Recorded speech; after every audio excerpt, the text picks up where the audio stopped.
আমি তো বললাম যে ওনার স্ত্রীও ওনার একটা ভিকটিম, যাকে বিয়ে করছে তাকেও সে সেম ভাবে ট্র্যাপে ফেলে বিয়ে করছে। তার বয়স 30। আমার টিমের লোকজন রিক্সা পর্যন্ত চালাইছে ওকে ধরার জন্য। টেকনোলজিতে খুবই এক্সপার্ট এবং খুব ধুরন্ধর টাইপের। অভিযুক্তের নাম রাশেদুল ইসলাম রাব্বি। সে কিছুই করে না, এটা দিয়ে ইনকাম করে। মেয়েদেরকে ধরেন একটা মেয়েকে নিয়ে গেল, তারপর তার সোনা গয়না, কানের দুল, মোবাইল, টাকা, ভ্যানিটি ব্যাগে নর্মালি অনেক কিছু টাকা পয়সা থাকে, ওগুলো নিয়ে করে। মোবাইলে যখন দেখি যোগাযোগ কার সাথে হয়েছে, যখনই যোগাযোগ করতে যাই তখন যার সাথে যোগাযোগ হয় সেই বলে আমি ভিকটিম।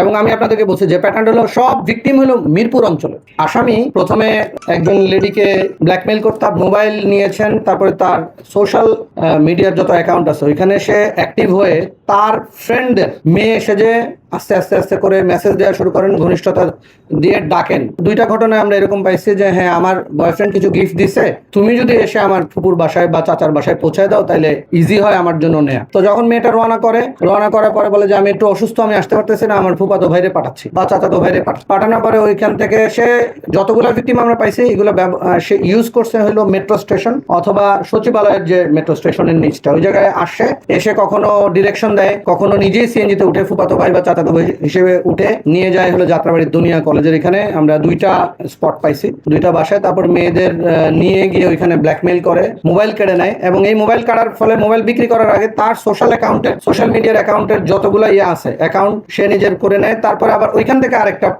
আরেক মেয়ের সাথে শুরু করে। তো আমরা এই পর্যন্ত এটা ঘটনার কিন্তু খুব বড় না। 4ই মার্চ আমাদের প্রথম ভিকটিমের আমরা জিডি পাইছি এবং সর্বশেষ হলো 9ই এপ্রিল। আমরা তার সাথে কথা বলবো, আরো লম্বা সময় কথা বলবো, কারণ আমাদের অনেক প্রশ্ন জানা বাকি আছে। যে বাসায় মেয়েদেরকে নিয়ে যেত সেটা সিদ্ধিরগঞ্জ না, সেটা দুনিয়া কলেজের পাশে বর্ণমালা স্কুল আছে, আপনারা চিনেন, বর্ণমালা স্কুলের পাশে।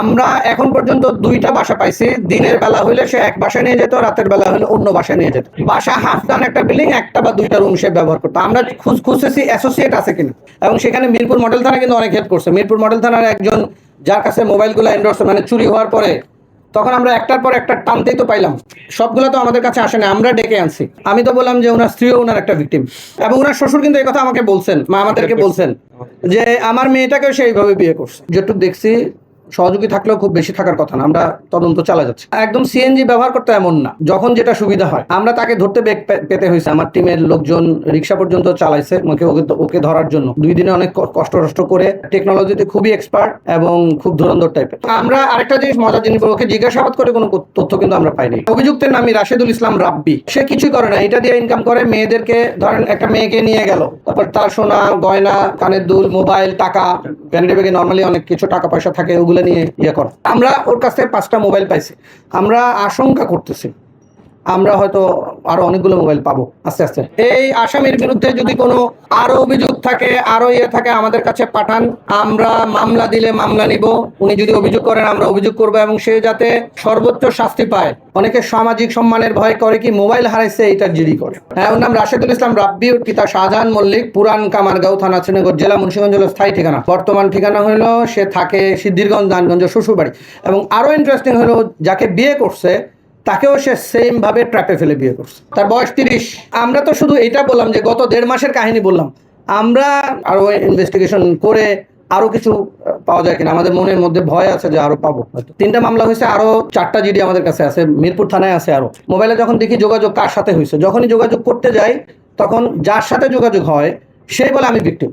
বুঝতেছেন? মানে আমার মোবাইলটা চুরি হইলো, মোবাইলটা চুরি হওয়ার পরে ধরেন আপনার মোবাইলটা নিয়ে আপনার মোবাইল ব্যবহার করে সেকেন্ড ভিকটিমকে ধরবে। যখনই আমরা ওনার কাছে যাচ্ছি উনি বলতেছে আমিও তো ভিকটিম। আমরা যতগুলো মোবাইল পর্যন্ত পাইছি, যতগুলো মোবাইলের নেটওয়ার্ক পাইছি, সবগুলা ভিকটিমের।